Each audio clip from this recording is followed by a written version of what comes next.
consigue la carta para recordarlo, porque hay quienes nada más cuestionan, ¿no?, la decisión que tomó la presidenta, pero no tienen los antecedentes, porque en los programas de radio y de televisión y en la prensa escrita no se habla de el porqué de la postura de la presidenta, y volvemos a lo mismo, no hay texto sin contexto. No puede haber una noticia sin los antecedentes. Esto no es un asunto personal, esto es un asunto que tiene que ver con el respeto a los pueblos. Mire, Su Majestad Felipe VI, rey de España, esto es del 1 de marzo del 19, excelentísimo señor.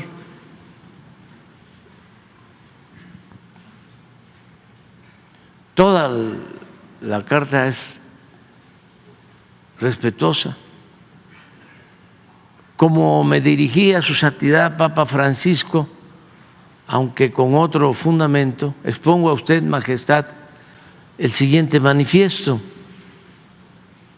A principios del año en curso se cumplió medio milenio desde la llegada de Hernán Cortés al territorio de la actual República Mexicana, y en 2021 se conmemorarán los 500 años de la caída de Tenochtitlan.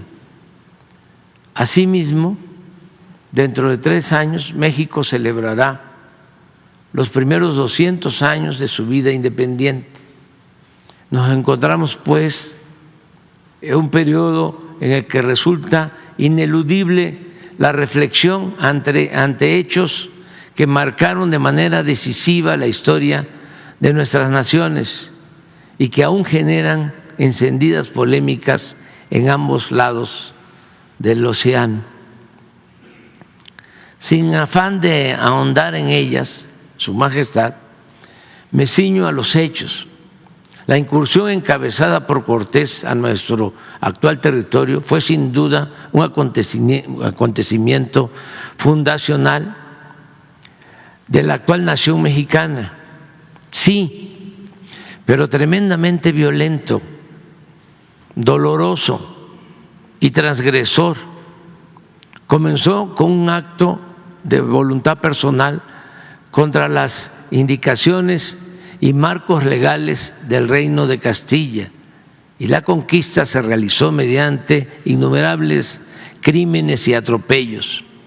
Así lo aprueban los cargos fincados por la justicia española al propio Cortés en los juicios de residencia a los que fue sujeto en 1518 a 1547, de los que es emblemático el encubrimiento, el encarcelamiento y asesinato de Cuauhtémoc, último mandatario azteca, en 1525.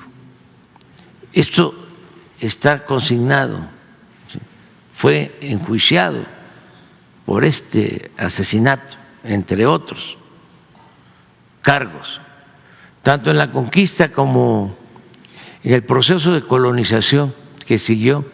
Se cometieron incuantificables violaciones a las leyes entonces vigentes.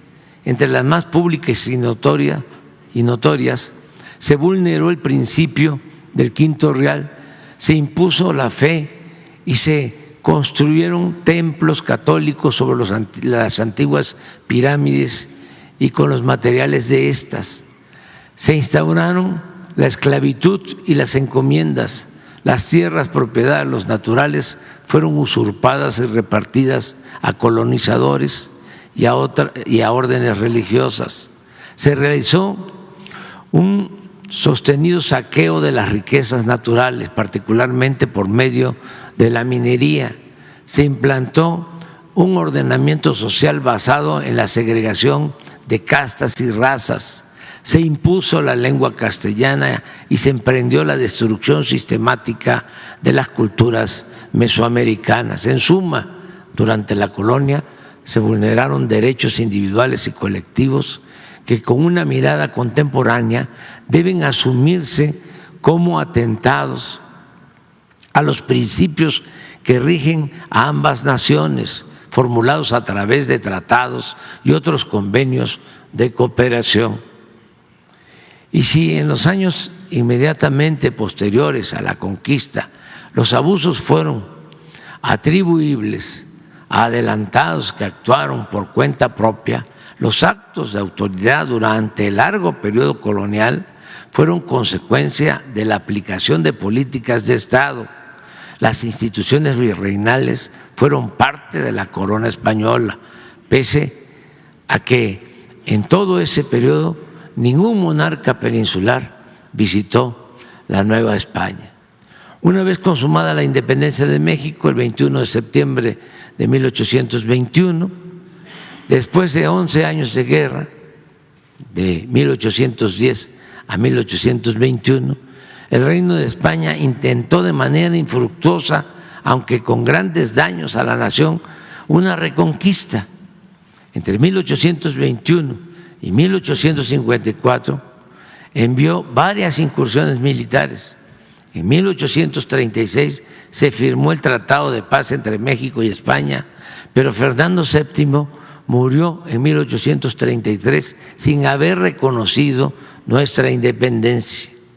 Como es de su conocimiento, señor, desde el siglo XIX la política exterior de México se ha caracterizado por el respeto a individuos y naciones mediante la observancia de los principios de no intervención y de autodeterminación de los pueblos, la solución pacífica de las controversias y el respeto y protección y promoción de los derechos humanos, además de la lucha por la paz y seguridad internacionales, lineamientos hoy establecidos en el artículo 89 de la Constitución Política de los Estados Unidos Mexicanos.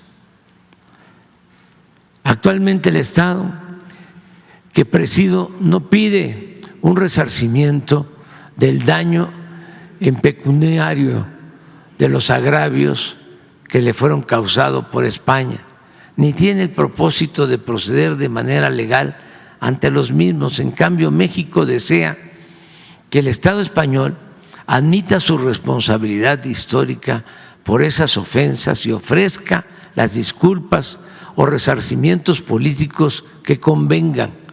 Por ese motivo, Su Majestad, las actuales autoridades mexicanas elaboran un pliego de delitos que exhibirán ante el Reino de España antes de que finalice el año en curso. El 21 de septiembre de 2021, México celebrará 200 años de vida independiente. El gobierno que presido quiere recordar ese acontecimiento construyendo la reconciliación con el pueblo del país, por más remoto que parezca.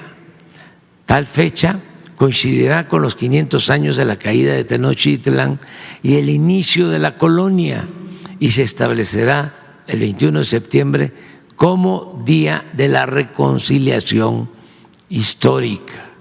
Ese día el Estado mexicano pedirá perdón a los pueblos originarios por haber porfiado, una vez consumada la independencia, en la agresión, la discriminación y el expolio a las comunidades indígenas que caracterizaron el periodo colonial.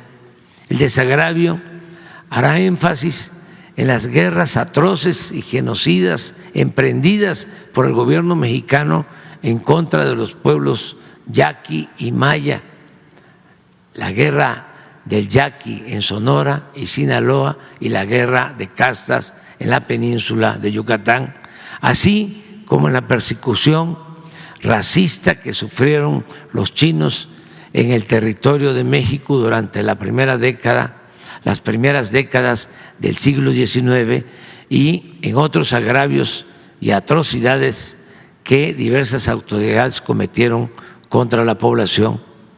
Para la nación que represento es de fundamental importancia, señor, invitar al Estado español a que sea partícipe de esta reconciliación histórica, tanto por su función principalísima en la formación de la nacionalidad mexicana, como por la gran relevancia e intensidad de los vínculos políticos, culturales, sociales y económicos que hoy entrelazan a nuestros dos países. Me alienta el propósito de superar en forma definitiva los desencuentros, los rencores y las culpas y los reproches que la historia ha colocado entre los pueblos de España y de México, sin ignorar ni omitir las ilegalidades y los crímenes que los provocaron. Con este propósito, el Gobierno de México propone a Su Majestad que se trabaje a la brevedad y en forma bilateral en una hoja de ruta para lograr el objetivo de realizar en 2021 una ceremonia conjunta al más alto nivel, que el Reino de España exprese de manera pública y oficial el reconocimiento de los agravios causados y que ambos países acuerden y redacten un relato compartido, público y socializado de su historia común, a fin de iniciar en nuestras relaciones una nueva etapa plenamente apegada a los principios que orientan en la actualidad a nuestros respectivos estados y brindan a las próximas generaciones de ambas orillas del Atlántico los cauces para una convivencia más estrecha, más fluida y más fraternal. Reciba Su Majestad las expresiones de mi más distinguida consideración. Esto fue lo que… Bueno, no contestaron la carta, pero no solo eso, la filtraron, creo que al País, periódico de España, y desataron toda una campaña en contra de nosotros con sus intelectuales. Hablaba yo ayer, recordaba que hasta Vargas Llosa planteó que quien debía pedir perdón era México, ¿sí? Y otras exageraciones, como el decir que debíamos estar agradecidos porque nos civilizaron, vinieron a combatir la barbarie que había en México y otras cosas. No hicimos nosotros nada, se mantuvo la relación, nada más hubo pausa, ¿sí?, en lo relacionado con lo político, porque esto no tiene nada que ver, repito, con los pueblos, con la relación de cooperación económica, con la cultura, con la hermandad que existe con el pueblo español. Ese es un asunto de la prepotencia, ¿no?, y del conservadurismo. Ya lo demás pues es secundario, ¿no?